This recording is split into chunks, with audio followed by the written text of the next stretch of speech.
Education administrative staff યુનિયનનો પ્રમુખ છું, હરીશભાઈ પારેખ. અમારા જે દર વર્ષે વાર્ષિક મીટિંગ થાય છે એમાં નિવૃત્ત કર્મચારીઓનું સન્માન થાય છે તથા અમારા જે બઢતી પામેલા કર્મચારીઓનું પણ સન્માન કરવામાં આવે છે.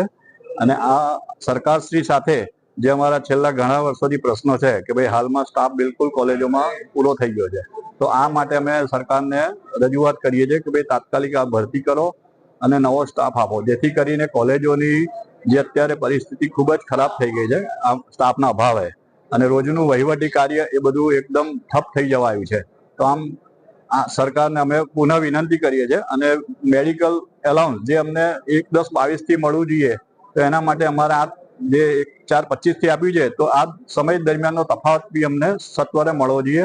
બીજું કે ગ્રાન્ટેડ કોલેજો જે મોડી થઈ છે તેઓને પણ જે તારીખ જોડાયા તારીખથી તમામ લાભો મળે એવી અમારી માંગણી છે સરકાર સામે. સર, ખાસ કરીને જ્યારે એસપી યુનિવર્સિટી સંલગ્ન ખેડા જિલ્લાની કોલેજોના નોન ટીચિંગ સ્ટાફ જે અત્યારે વર્કશોપ રાખ્યો છે, એમાં પોઝિટિવલી શું શું વસ્તુ ખાસ અંદર છે કે કોલેજ સાથે કઈ રીતે શું કરવું? એમાં રોજ જે અત્યારે અમારે ઓનલાઈન આ બધી પ્રોસિજર થતી હોય છે, તો એના માટેનું બધું ગાઈડલાઇન્સ આપવામાં આવે છે. અને કર્મચારીઓને એડમિશન થી મળીને જે પેન્શન છે, જીપીએફ છે, આ બધા જે કઈ કામકાજ રોજબરોજના હોય એના માટે સ્કોલરશીપ છે, આ બધી માહિતીગાર કરવામાં આવે છે. આ બાબતે સરદાર પટેલ યુનિવર્સિટી વલ્લભ વિદ્યાનગર અંતર્ગત જે ગ્રાન્ટેડ કોલેજો એનું બિન શિક્ષક કર્મચારીઓનું જે સંગઠન છે એ સંગઠનની આજે નડિયાદ ખાતે તારીખ 13/7/25 રવિવારના રોજ સાધારણ સભાનું આયોજન રાખવામાં આવ્યું છે.